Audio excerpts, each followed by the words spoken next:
Congresswoman Jinky Luistro, you are recognized. Thank you, Mr. Chair. With the permission of the Chair, Mark Taguba. During the previous hearings, you made mention about various parties which have participation generally in the shipment of goods, and if I may include, in some cases, in the evolution of this you call TARA system, which allows the shipment to avail of the green lane. Some of the parties which you mentioned includes the shipper, the consignee, the custom broker, and even a command center. Do you confirm this? Yes, Your Honor. Mr. Chair, I wish to manifest that the alleged TARA system, which allows the shipment to be exempted from examination, both with respect to the documents and with respect to the physical examination, enable the proliferation not only of misdeclaration, but even of non-declaration. Mr. Chair, it is clear that with misdeclaration and non-declaration, the Philippine government is losing huge amount of revenue. And worse, Mr. Chair, during the interpellation, not only of Mr. Taguba, but even of Mr. Guban, the members ask, since when this TARA system and this green lane have been happening? I recall that they responded with, since time immemorial. I cannot help but imagine how much losses the government has incurred already because of this TARA system, which has been happening in the Bureau of Customs, as they say, since time immemorial. Mr. Chair, with that, this humble representation feels that the government's sovereign power is violated not only because of the losses it incurred, but even because of the laws which were violated. By analogy, Mr. Chair, this is synonymous to double jeopardy. Nalugi na ang gobyerno, winalang bahala pa ang batas ng Pilipinas. This is very alarming, Mr. Chair. And this prompts this representation to go back to the basic, to the fundamental system of the Bureau of Customs. And with that, I wish to direct my next questions to the representatives of the BOC. Please walk us through.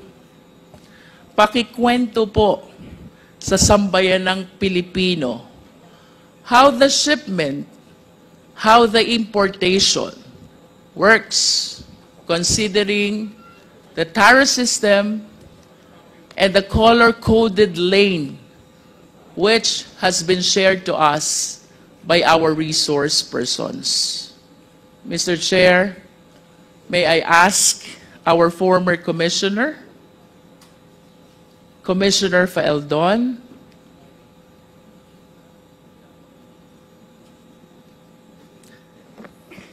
Commissioner Faeldon, can we start with the import clearance certificate? What is this document and what agency issues the same? Your Honor, I would like to go to the broader answer to the questions that I will concur with Taguba and that there is Tara since immemorial. I think Mr. Chair, with all due respect to Commissioner Faeldon, but this representation wished to examine the system which is happening in the Bureau of Customs step by step as to how the shipment process goes without necessarily connecting the same to the cases where Mr. Guban and Mr. Taguba were made involved with. So, ang tanong po dito, Commissioner Faeldon, is the system that we practice in general sa Bureau of Customs, and considering that for a certain period of time, kayo po'y umupo bilang head of the agency, I wish to believe that you have the knowledge about the basic system, the fundamentals which are supposed to be followed or perhaps being followed in the Bureau of Customs. Let's start with the import clearance certificate. Ano po ito, Commissioner? At ano pong ahensya ang nag-i-issue nito? we have the Accreditation Management Office. It's popular known as the AMO. This is the office that accredits all importers. You cannot import anything if you have no accreditation, certification from that office. So during my time, we have 12,000 combined importers and brokers. And in 6 months, I delisted 4,000 of these because we have found out that they're lacking of the requirements. Some are found to be erring. So that's the first thing I did as far as trying to control these importers. So that is where the accreditation come from the Accreditation Management Officer. They're the ones who vet those applicants for accreditation so that they can do their importation. Your Commissioner, can you please state again the name of the office which takes care of the import accreditation process? Accreditation Management Office. Sila po yung nagpo-proseso, nagve-vet ng accreditation ng gusto maging importer. Accredited importers and brokers. Will you confirm that if I have intention to import goods, the first step should be to apply an import accreditation? Yes, Your Honor. Without that accreditation, I cannot import goods into the country. Yes, Your Honor. Okay. You made mention about 12,000 accredited importers, which later on you deleted the 4,000 because they are remiss with respect to certain requirements. Question po, Commissioner, ano po ba yung requirements natin for purposes of importers accreditation? You have to specify in your application what specific goods you're going to import. You have to show certificate from the bank that you have deposited a specific amount that makes you capable of importing that goods. You have a verified office that can accommodate the transactions of your importation, business permits, and so the usual permits that the government issues when you establish a business, Your Honor. For me to be able to inform this office, Commissioner Faeldon, mayroon po ba kayong pinoprovide na form where I should fill in the goods I intend to import? Yes, Your Honor, we have the packing list that you're supposed to submit to the customs list of those goods that you're supposed to bringing into the country. Commissioner, we're still on the process of importers accreditation.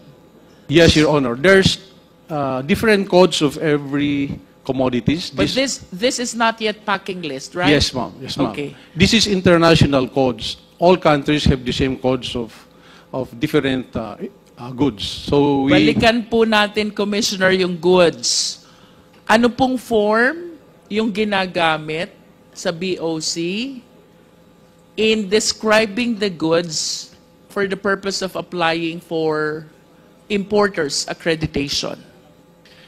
I cannot remember the codes. There are thousands of codes, sir, representing specific goods, sir. But But the form is provided by the BOC. yes, ma'am. It's And- also in the website. It's publicly accessible in the website of BOCs. Is And you it correct to say that in the form there are codes that you mentioned?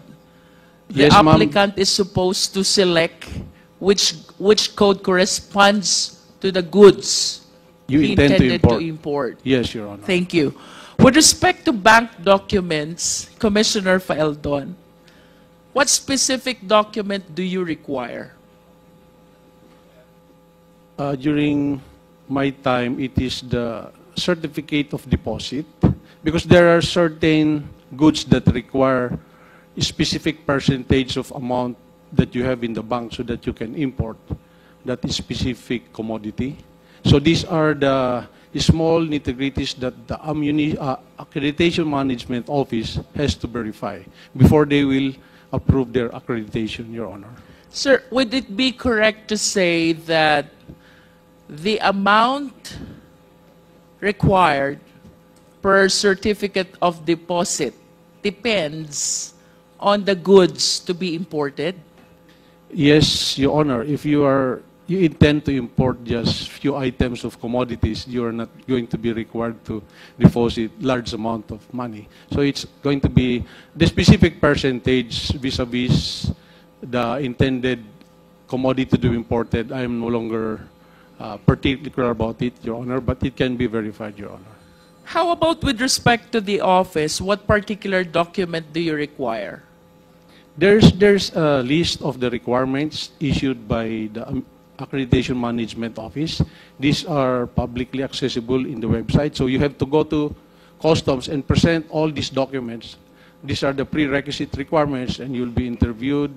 And I assume the office has to be verified, and all the other documents that is listed, that is submitted by the applicant, Your Honor. You mentioned that you verify the office address of the applicant. Is that correct? That's supposed to be some of the requirements, because some of the 4,000 we delisted, when we verified those addresses, it's actually non-existing addresses. That's why we delisted them. So there are so many importers and brokers who do that. So when we try to vet the airing and the fly-by-nights, we found out that 4,000 at least were airing. That's why we delisted them. That's during my time, Your Honor. In other words, Commissioner Faeldon, by practice, you did the verification of the office address. Reason why you were able to discover this 4,000, which accreditation you deleted already. We tried our best to clean the list, Your Honor. You also mentioned about business permit, correct? Yes, Your Honor. So it discloses the company name and even the company owner. Tama po ba?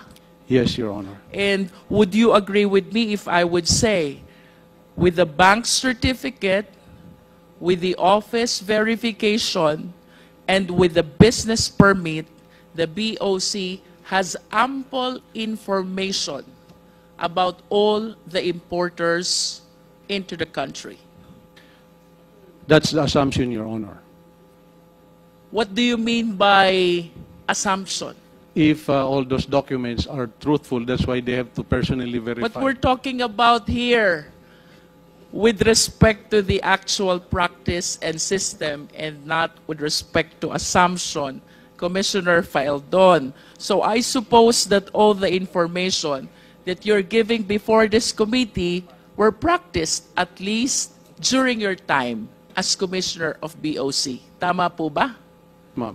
In other words, during your time, Commissioner Faeldon, all importers' information are within the safekeeping of the BOC, considering the ample requirements that you are requiring initially for purposes only of importers accreditation?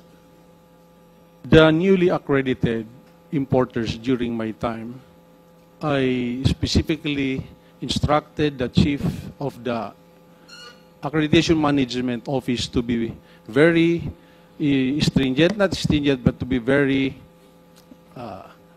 careful about accrediting, because at that time we were delisting more than 4,000. So we do not want to replace them with another herring importers and brokers, Your Honor. In all fairness to you, Commissioner Faeldon, because you were the one who deleted this 4,000 because they are not compliant with your requirements and your rules, it is the humble submission of this representation that having applied that system, then you have all the necessary information about the importers accredited by the BOC.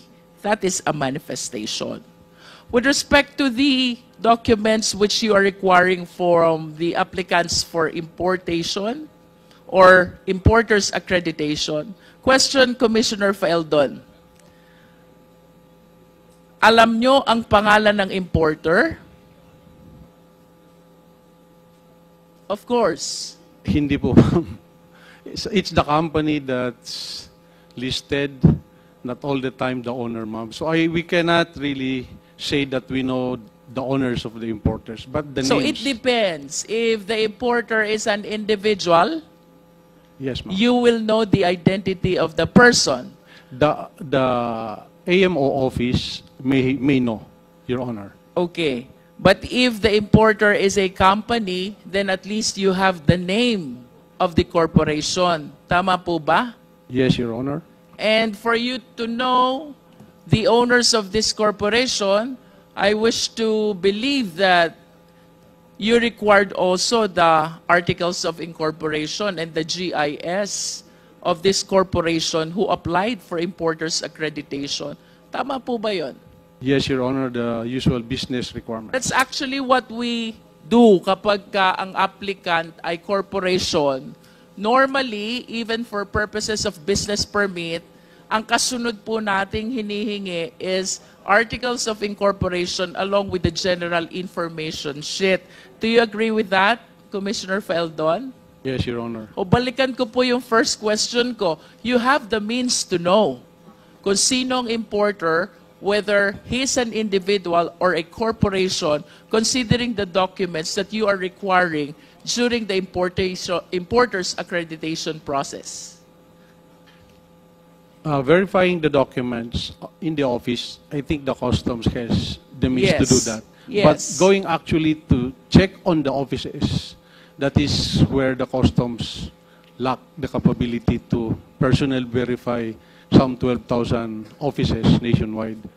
But at least you were able to delete 4,000 out of the 12,000 accredited importers, because you said earlier, because of verification process, you found out that this 4,000 are not compliant with the requirements. Some do not have the necessary office address. Tama po ba yun, Commissioner? Yes, ma'am. And some of those who were delisted were frequent violators of import laws. So I checked in the database who are the importers and brokers who have violated some importation laws in the past, and I immediately included them on the list to be delisted in our accreditation, Your Honor. So that's another parameter why we delisted them, Your Honor. Either kulang ang requirements or nagkaroon ng previous violation. Yes, Your Honor. And of the 4,000, not one of them went to court and contest their delisting of their company in the No one accredited. attempted to question why they were deleted. I cannot remember even one of them who went to court and question their delisting from the accredited, Your Sir, Honor. balikan ko po yung documents na nire-require nyo during importers accreditation process. With those documents, you can determine also the address of the importer, correct? Yes, Your Honor. With those documents, you can determine also the contact details of the importer, correct?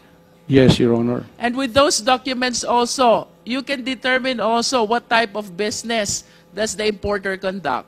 Yes, Your Honor. And you can also determine the affiliations of this importer.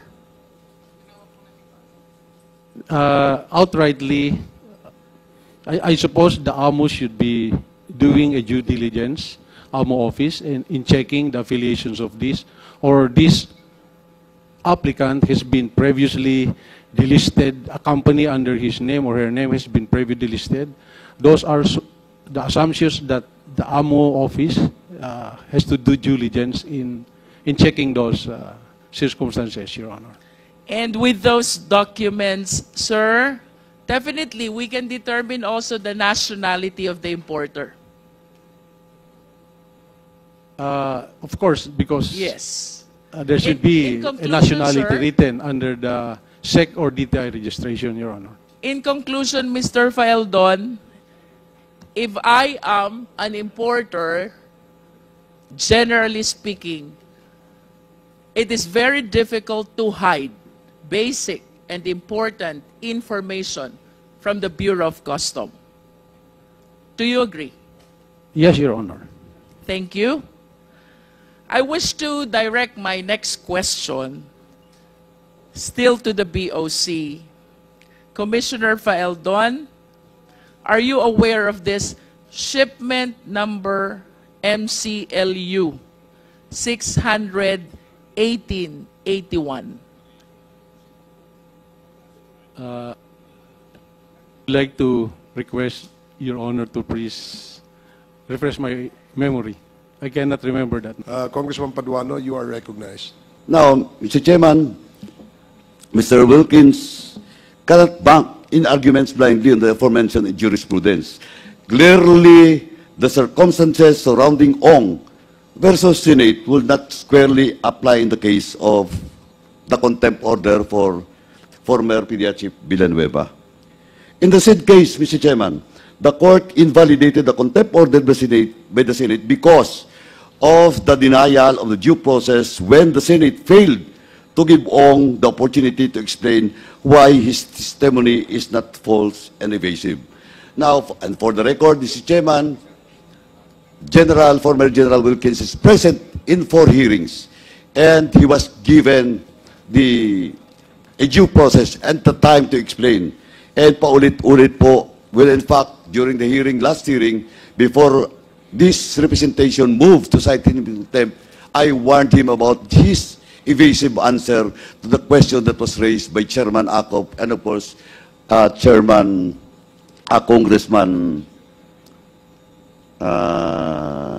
SDS, Dong Gonzales, during the time, Mr. Chairman. Now, Mr. Chairman, I will not discuss anymore, Mr. Chairman, no, the other facts with regards to Lincoln Ong versus Senate, in which, sabi ko na nga, the decision of the Supreme Court will not apply in the case of General Wilkins Villanueva. Now, he's also quoting about the Senate versus Amita, and once again, Mr. Chairman, the Senate versus Amita case with regards to secretarianary is all about the invoking the executive privilege that was invoked during the time. And it was the Supreme Court decision